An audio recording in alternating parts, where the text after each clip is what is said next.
Hello again. Well, today we're looking at a bit of a long-standing problem we've had with the motorhome. Now, when we're driving, the temperature gauge never gets really much above that second blue mark. In fact, it rarely makes it to that second blue mark.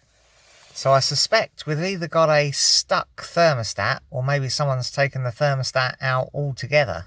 Now, it's obviously not a great thing to do to run your engine too cold all the time. It's designed to run within a sort of certain temperature range, and all the things like the clearances and things are based on the metal being at a certain temperature. And as well, your oil is designed to work best at a nice warm temperature. So we're probably not doing the old girl much good by leaving it as it is. So need to get to the bottom of it, really. I've got this new thermostat that I ordered from Coastal Motorhomes, which should be the right one. So we should be prepared for whatever we find. First thing I'm going to do, as usual, is to disconnect the battery, and I'll take out the spare wheel and the leisure battery as well, just so we can see what we're dealing with. Right, well, that's that all out the way. Now, I've had a quick look online. I've got a PDF manual for the van, and I believe this down here is our thermostat housing, which makes sense. This is the top hose from the radiator coming out the water pump, so that's the perfect place for it to be. There's 3 bolts there to undo to release it. In order to make my life a little bit easier, I'm going to remove this air pipe, and this here is the air intake from the front of the van. I'll just pop that off as well, and that should give us a little bit more space to work. I have read all sorts of horror stories about the thermostat housing bolts being seized in and corroded and stripping when you try and undo them, that sort of thing. So I'm giving them a blooming good soak in plus gas.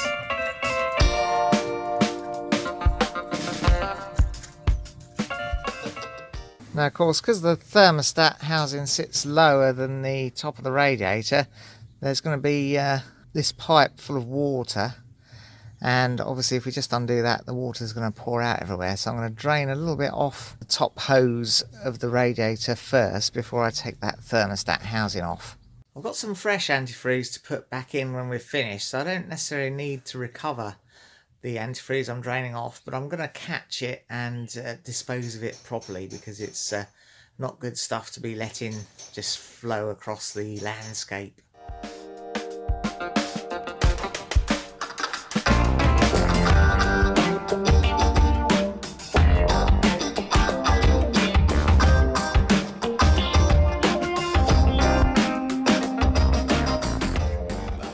I'm also going to remove this carrier for the leisure battery, because that's getting in the way and making my life difficult too.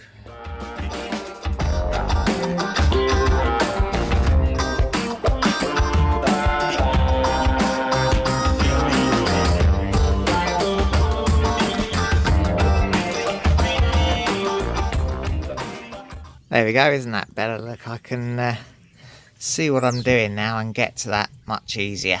Now, all the time I've been doing that, I've been giving the thermostat housing bolts a good old spray with the plus gas every now and again, just to keep it soaking, because I'm really not looking forward to any problems undoing that. Well, now it's time to have a go at undoing those bolts. Wish me luck.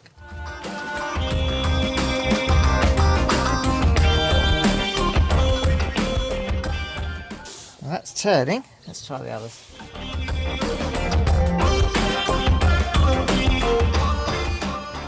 So I need an extension, but a shorter extension than the one I've got.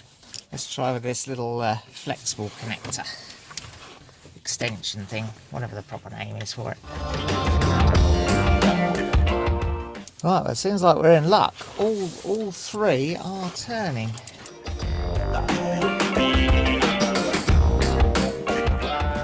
Just going to move my bowl across underneath to catch anything else that comes out there.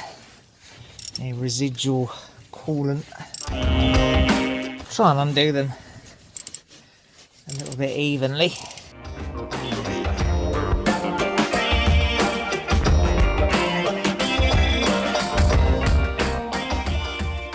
Now this one's worrying me a little now because it's just turning.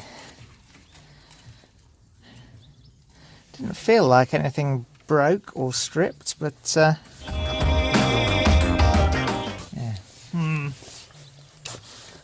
You may have spoken too soon.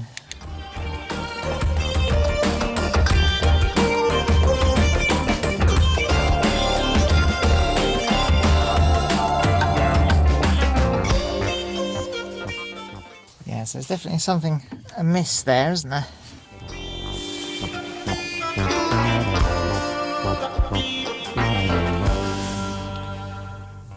I'll just get a block of wood and give that a bit of a tap to free it up.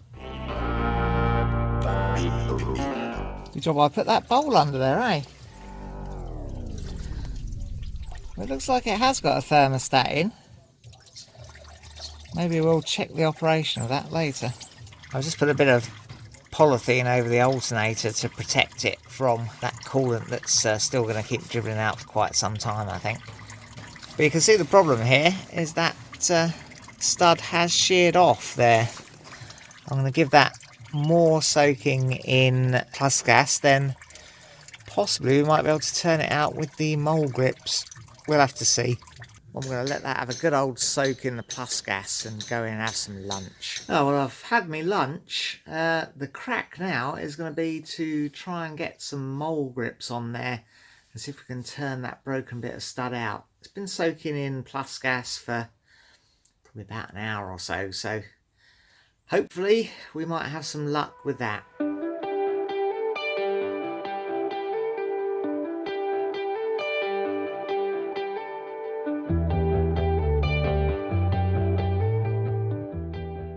Well, that wasn't very successful, was it? What I'm going to do, I'm going to plug this up with some paper towel to stop any filings getting there and see if I can file a flat on each side of that and then maybe get a little spanner on it or something.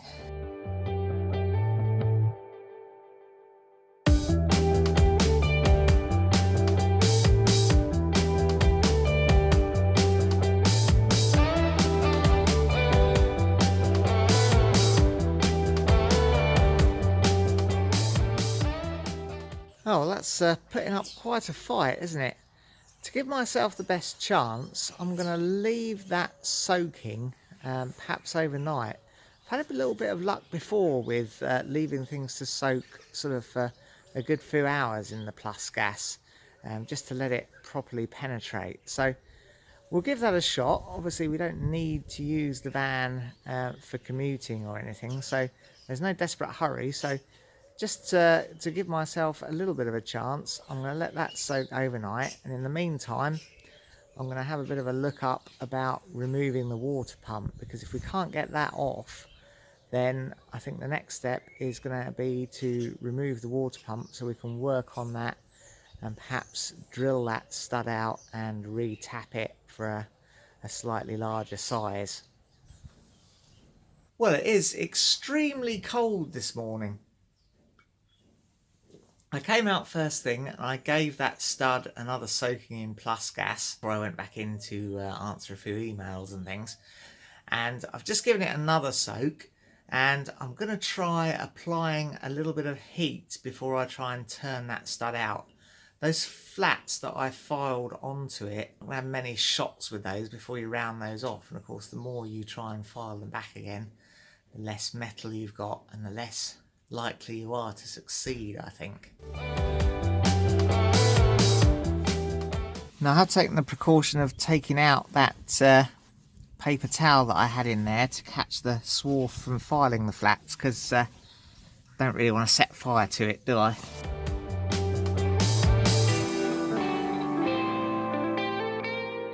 It's going to take a bit of heating up, this. Not set fire to that polythene either. Let's give it a shot.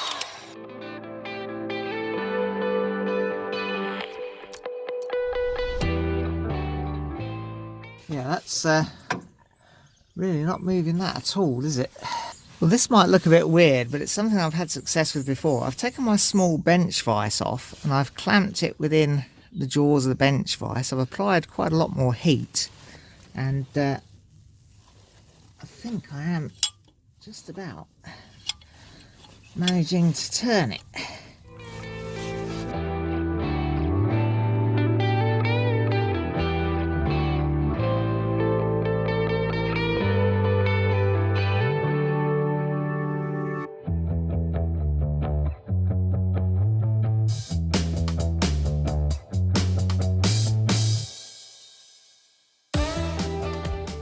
Oh, we might be able to turn it the rest of the way out with the mole grips. Let's give it a shot.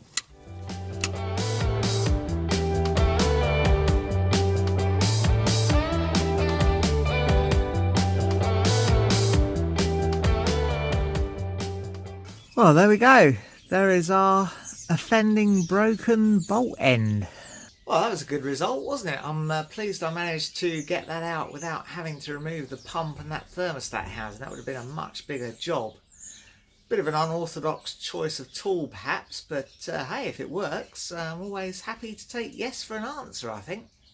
Well, I've got my trusty little vise mounted back on the workbench. See, the larger vise would have been much too big, we'd never have got that in.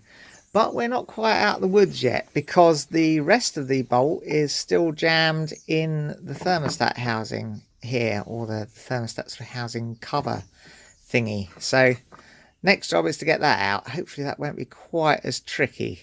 Well, I've got that upended in our old mate the vise, and I've given it a good old squirt of plus gas. Going to let that really soak in. So while that does that, it's going to be time for some more tea, hasn't it? Right, well that's had a good soak, so let's see if we can get it out.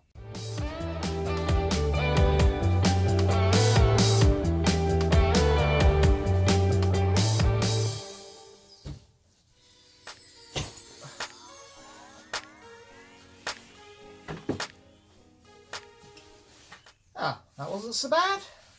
Right, now I just need to source some new bolt. I guess I may as well get replacements for the shorter ones as well, because they don't look fantastically healthy, do they? And that, unfortunately, means I've got to stop work and have a ride into town. Well, I've come to McKay's in Cambridge. These chaps are definitely the right people to come and see if you need some fixings of any sort. Well, there we go. Couldn't quite exactly match them up, but this one is 100mm as opposed to 75mm. It's also a set rather than a bolt, which if you don't know means it's threaded all the way up, but that's fine. I can cut that down. And these are a shade longer as well. They're about 1/4 inch longer than the others, so I can cut them down as well if necessary, although they should thread all the way through. Those holes in the housing go all the way through, and there's a gap at the back, so it may be fine without cutting them down. We'll have to see when we get back. Well, the next thing I'm going to do is to get this old gasket material off of the thermostat housing, so it's probably going to be easier to do that if I can take this hose off. But this Jubilee clip is properly corroded. I may have to see if I can get a socket on that. I'll give that a good squirt of plus gas too. Not sponsored by Plus Gas or anything, it's just very good stuff.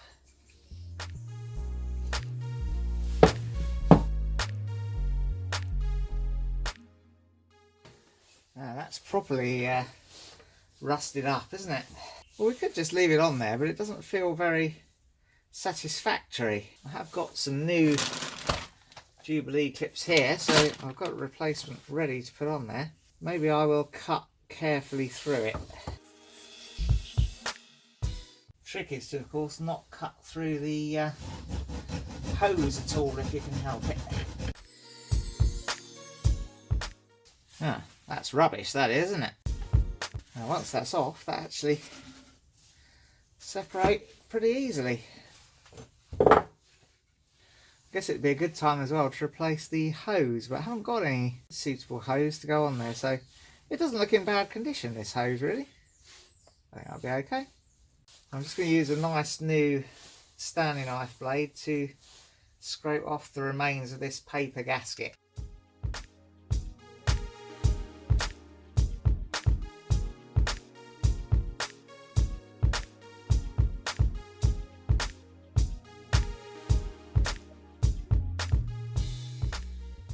Well, I've just also given that a clean up with some wire wool and with the bit of paper towel and the usual cleaner stuff, just to get the worst of the crud off. We're not really looking for a perfect showroom finish, as long as that surface is nice and smooth. I'm also going to do the same to the housing in the van.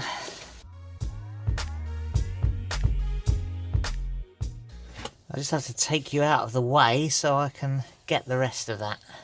Oh, there we are. That's pretty much all of that off there. Give that a bit of a clean up. And we're pretty much ready to put that back together again now. Right, well, you can see that unfortunately my new bolt won't go through. It's very, very stiff. So there's obviously a lot of corrosion and rust in there. So rather than just sort of force it through, I'm going to drill that out to try and stop us having problems if we have to undo it again in the near future. Now, I haven't got enough throat on my drill to get all the way through in one go using the vise, so I'm going to have to hold it by hand, and I've put a little bit of wood under there just so we don't drill into the table when we come out the bottom. But we're also going to have to do it in 2 stages because we haven't got enough height on the drill.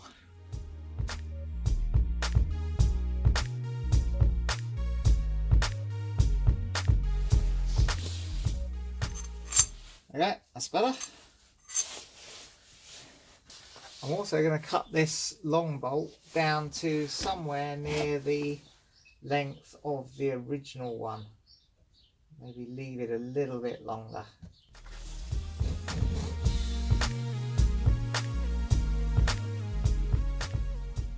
There we go.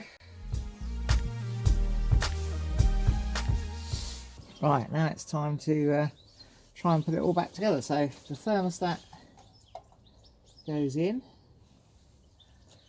We've got a new rubber ring washer, which is like an O-ring really, isn't it? Sits in there. I guess that's supposed to squash down quite a bit because that's sitting quite proud at the moment. Then I'm going to put a little bead of this round. I don't think we really need it, but there was a paper gasket on there before, so well, it's quite stiff. Just to help that seal up. I want to put this on dead straight to avoid disturbing that rubber ring.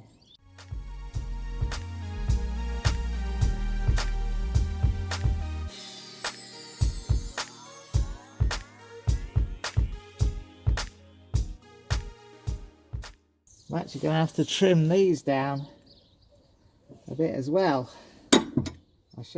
I'd forgotten they were longer than the original ones. We've got 10 minutes before this stuff starts to harden, so don't panic. There we go, a bit shorter now.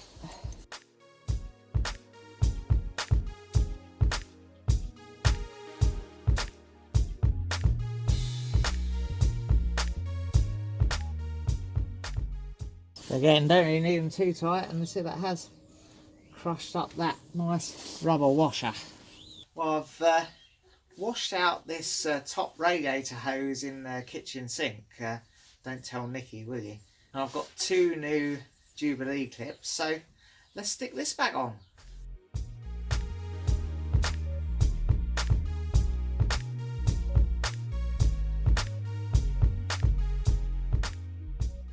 Now what I'm going to do is just connect these air pipes back up again while we've got everything accessible. That one I'm going to leave just as it is because I'm not going to put the battery tray back on just yet. Well, I've got some more antifreeze here. This is the concentrated stuff, and if I mix it 33% with water, so about a third, it should be good down to -17, so I think that should be perfectly adequate. We're hopefully not going to get any colder than that around these parts this year. And you do need to make sure you're using the right sort of antifreeze for your vehicle. They're usually either pink or blue. I'm using the blue stuff. And if you're mixing it in your watering can like I am, make sure that once you're finished you give your watering can a good rinse out, because if it's still contaminated with antifreeze, when you water your vegetables and you make something up and try and put it in the freezer, it won't freeze. Right, well, I've opened the heater valve to fully hot inside the van. I'm just going to top this up until it gets to about the right level in here.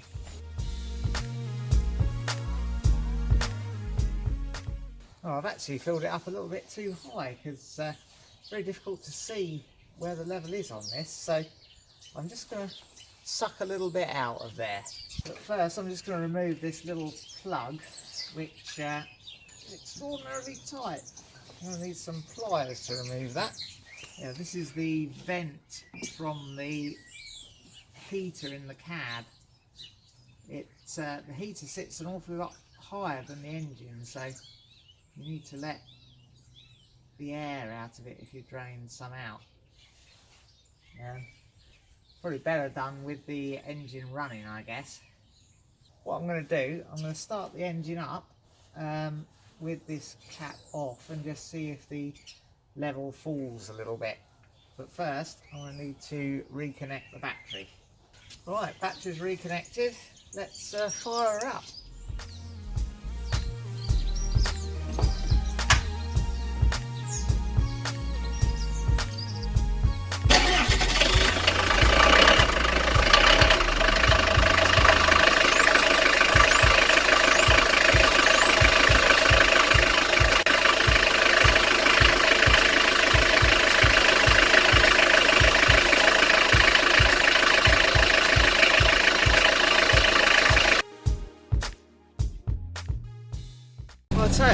I'm just going to let it run and build up a little bit of heat and see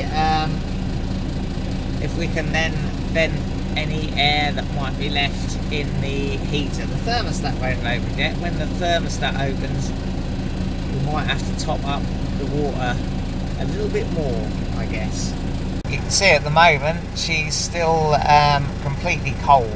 I can now see the temperature starting to creep up. Now, this is actually more or less about as far as it ever got before, so it'll be interesting to see what happens. I've just felt the radiator hoses and they're still cold, so I guess that thermostat hasn't opened yet. I'll just open this again to vent a little bit out.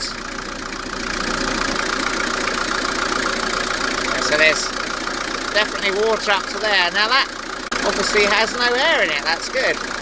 You're probably thinking to yourself, Alex, the water that came out of that heater vent was pretty rusty and manky, and you'd be right.